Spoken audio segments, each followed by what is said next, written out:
दोस्तों नमस्कार। जिस तकनीकी सिस्टम को खुद चुनाव आयोग ने सुप्रीम कोर्ट के सामने खड़े होकर अविश्वसनीय और खामी भरा बताया था, वही सिस्टम अब चुपचाप दोबारा सक्रिय कर दिया गया है और आज उसी सिस्टम के सहारे करोड़ों नागरिकों के वोट और उनका राजनीतिक भविष्य तय किया जा रहा है। इस वीडियो में हम जिस मुद्दे की बात कर रहे हैं वो किसी साधारण टेक्निकल गलती का मामला नहीं है। ये सीधे सीधे आपके मताधिकार, आपके संवैधानिक अधिकार और हमारे लोकतंत्र ढांचे पर गंभीर सवाल खड़े करता है।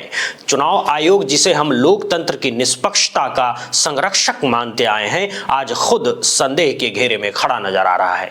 वैसे भी हाल के वर्षों में आयोग के कई फैसले पर बार बार सवाल उठते रहे हैं, लेकिन यहां सवाल बहुत साफ है। जो बात चुनाव आयोग ने सुप्रीम कोर्ट में कही थी, क्या वही बात जमीनी स्तर पर भी लागू किया जा रहा है? सच यह है कि ऐसा बिल्कुल नहीं हो रहा है। चुनाव आयोग ने अदालत को बताया था कि डुप्लीकेट नाम हटाने वाला उसका सॉफ्टवेयर भरोसेमंद नहीं है, उसमें गंभीर खामियां हैं और 2023 के बाद उसका इस्तेमाल पूरी तरह बंद कर दिया गया है। लेकिन जैसे ही देश के करीब 1 दर्जन राज्यों में SIR यानी स्पेशल इंटेंसिव रिवीजन की प्रक्रिया शुरू होती है, वही सॉफ्टवेयर बिना किसी सार्वजनिक घोषणा के फिर से चालू कर दिया जाता है। इतना ही नहीं, इसके साथ साथ एक और नया अज्ञात एल्गोरिदम भी लागू कर दिया गया। इस एल्गोरिदम को लेकर न तो कोई लिखित नियम सामने है, न कोई मैनुअल और ना ही कोई SOP यानी स्टैंडर्ड ऑपरेटिंग प्रोसीजर। मतलब साफ है, अब फैसला कानून और प्रक्रिया से नहीं बल्कि कंप्यूटर के कोड और एल्गोरिदम की मर्जी से किया जा रहा है। इस पूरी सच्चाई को सामने लाया है रिपोर्टर्स कलेक्टिव की एक विस्तृत जांच रिपोर्ट ने। इस रिपोर्ट में विस्तार से बताया गया है कि कैसे चुनाव आयोग ने सुप्रीम कोर्ट में दिए गए अपने ही बयान से यू टर्न ले लिया है। अब जरा सोचिए, जिस सिस्टम को देश की सबसे बड़ी अदालत के सामने दोषपूर्ण माना गया, वही सिस्टम अचानक करोड़ों मतदाताओं के नाम तय करने लगता है और इसकी जानकारी न तो जनता को दी जाती है, न पारदर्शिता बरती जाती है। बूथ लेवल पर ऑफिसर्स यानी BLO को भी कोई स्पष्ट दिशा निर्देश नहीं दिए गए हैं। बस इतना कहा गया है कि जो आपको सही लगे वैसा मार्क कर दीजिए। न कोई फील्ड वेरिफिकेशन, न मतदाता को नोटिस, न सुनवाई का मौका। यानी आप अपने घर में बैठे हैं और किसी ऐप पर आपका नाम अनकलेक्टेबल घोषित कर दिया गया है, बिना आपकी जानकारी, बिना आपकी सहमति और बिना आपकी बात सुने। ये कोई साधारण प्रशासनिक चूक नहीं है, ये संवैधानिक मूल्यों के साथ गंभीर खिलवाड़ जैसा है। उत्तर प्रदेश, गुजरात, पश्चिम बंगाल जैसे बड़े राज्यों में BLO ऐप पर अचानक ऐसी सूचियां सामने आने लगी जिनमें भारी गड़बड़ियां दिखाई दे रही है। कहीं उम्र मेल नहीं खा रही है, कहीं पिता के नाम की स्पेलिंग बदली हुई है, तो कहीं बिल्कुल अलग ही व्यक्ति को एक ही मान लिया गया है। सवाल यही है, क्या इस तरह से लोकतंत्र चलाया जाएगा? क्या मतदाता की पहचान अब एल्गोरिदम तय करेगा? और क्या चुनाव आयोग अपनी ही कही बातों की जिम्मेदारी लेने को तैयार है? और इन तथाकथित छोटी छोटी तकनीकी वजहों के आधार पर लाखों लोगों को अनमैप्ड घोषित कर दिया गया। नतीजा ये कि अब तक देश के 11 राज्यों में 86 लाख से ज्यादा मतदाता अनमैप्ड हो चुके हैं और करीब 3 करोड़ 70 लाख वोटरों के नाम ड्राफ्ट वोटर लिस्ट से गायब बताया जा रहा है। उत्तर प्रदेश में हालात इतने गंभीर हो गए हैं कि ड्राफ्ट वोटर लिस्ट जारी करने की तारीख तक बढ़ानी पड़ी। खुद जिला चुनाव अधिकारी ये स्वीकार कर रहे हैं कि लगभग हर दिन नए नए तकनीकी नियम सामने आ रहे हैं। ऐसा लग रहा है मानो चुनाव आयोग खुद ये तय नहीं कर पा रहा है कि आखिर उसे करना क्या है।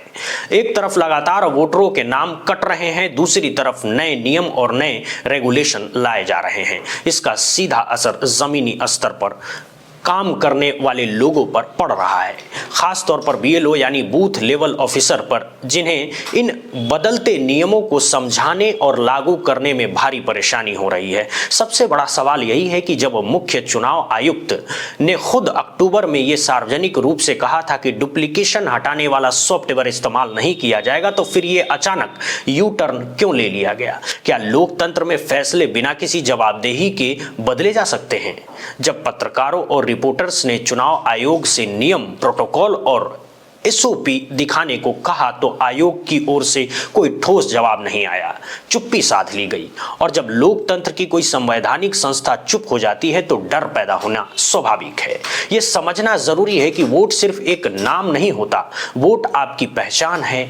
और इतिहास बताता है कि सबसे पहले जिनके नाम कटते हैं वे गरीब, मजदूर, दलित, आदिवासी और अल्पसंख्यक समुदाय के लोग होते हैं, क्योंकि इनके पास दस्तावेज कम होते हैं, संसाधन कम होते हैं और आवाज भी कम होती है। अगर अब ये तय करने लगे कि कौन वोटर है और कौन नहीं, तो फिर चुनाव सिर्फ एक औपचारिक प्रक्रिया बनकर रह जाएंगे।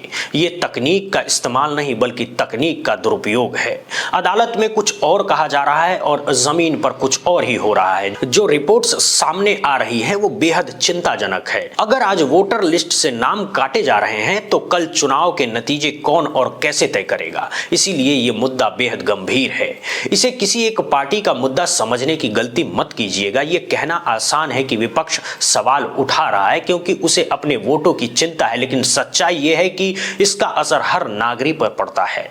आप खुद सोचिए, ये सारी प्रक्रिया आपके वोट को कैसे प्रभावित कर रही है, आपकी आने वाली सरकार को कैसे प्रभावित कर रही है और सबसे अहम, देश के संविधान और लोकतंत्र पर इसका क्या असर पड़ रहा है। यह हर उस नागरिक का सवाल है जो लोकतंत्र में भरोसा रखता है। यह न किसी एक व्यक्ति का मुद्दा है, न किसी एक पार्टी का।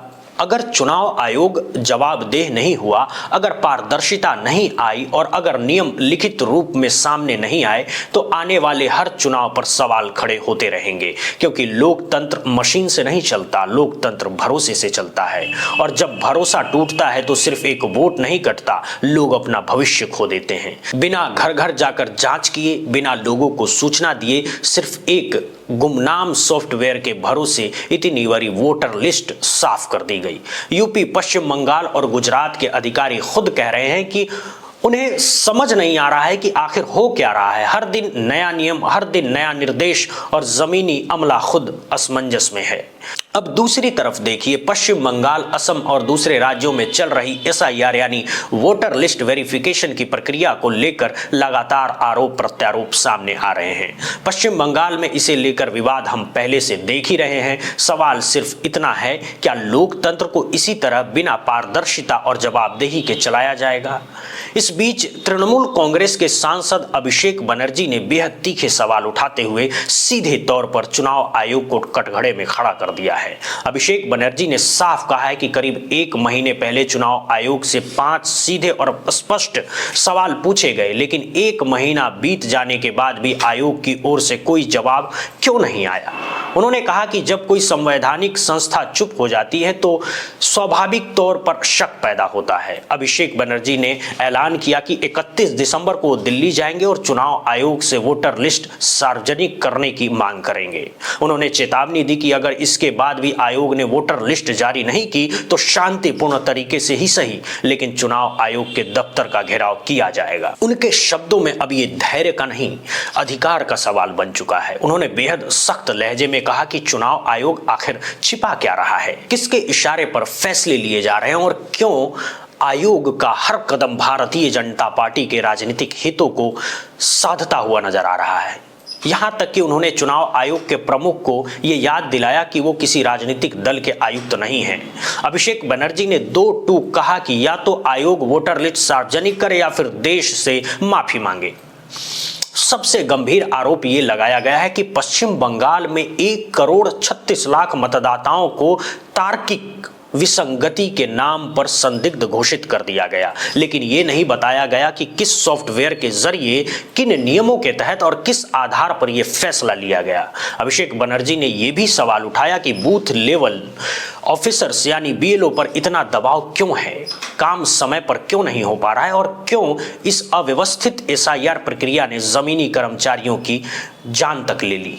उन्होंने दावा किया कि अब तक 5 बीएलओ की मौत हो चुकी है और 29 कर्मचारी आत्महत्या की कोशिश कर चुके हैं।